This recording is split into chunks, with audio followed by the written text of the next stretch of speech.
అధికారిక విధుల గైర్హాజరులపై ఏపీ ప్రభుత్వం కొరడా ఝుళిపించింది. 51 మంది బోధనాసుపత్రుల వైద్యులకు ఉద్వాసన పలికింది. వీరిలో 8 మంది అసోసియేట్ ప్రొఫెసర్లు, 41 మంది అసిస్టెంట్ ప్రొఫెసర్లు, 2 ట్యూటర్లు ఉన్నారు. మరో 33 మంది వైద్యులకు ఛార్జ్ మెమోలు జారీ చేసింది ఏపీ వైద్య ఆరోగ్య శాఖ. బాధ్యత రాహిత్యాన్ని ఉపేక్షించే ప్రసక్తే లేదన్నారు మంత్రి సత్యకుమార్ యాదవ్. వైద్య శాఖ అధికారులతో కలిసి కాకినాడ జీజీహెచ్ను సందర్శించారాయన.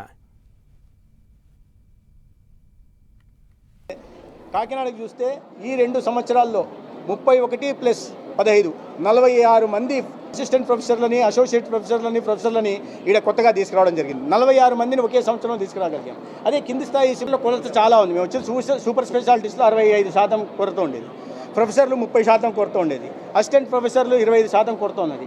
ఈ 2 సంవత్సరాల్లో 8600 నియామకాలని రాష్ట్ర వ్యాప్తంగా చేపట్టాం.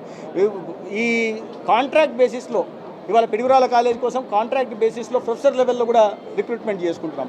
అదేవిధంగా అన్ని చోట్ల ప్రమోషన్లు దశల వారీగా డీపీసీ టైంకు డీపీసీ ఇచ్చి, మళ్ళీ సప్లిమెంటరీ డీపీసీ ఇచ్చి, ప్రమోషన్లు ఇచ్చి, దాని ద్వారా ఖాళీల్ని క్రియేట్ చేసి ఆ ఖాళీల్లో కూడా భర్తీలు చేసే దిశగా కూడా ప్రయత్నం చేసుకుంటున్నాం. అందుకని మీరు ప్రైమరీ హెల్త్లో చూస్తే ఇప్పుడు ఎక్కడ కూడా ఖాళీలు లేని పరిస్థితి ఉంది.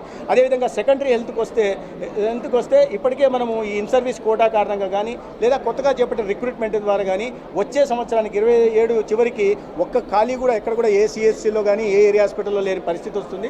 అదేవిధంగా టెర్షరీ హాస్పిటల్స్ కూడా మీరు అన్నట్టుగా ఈ టీచింగ్ హాస్పిటల్స్ కూడా ఇంకా కొరత నేపథ్యంలో ఇవాళ ప్రమోషన్లు ఇస్తున్నాం.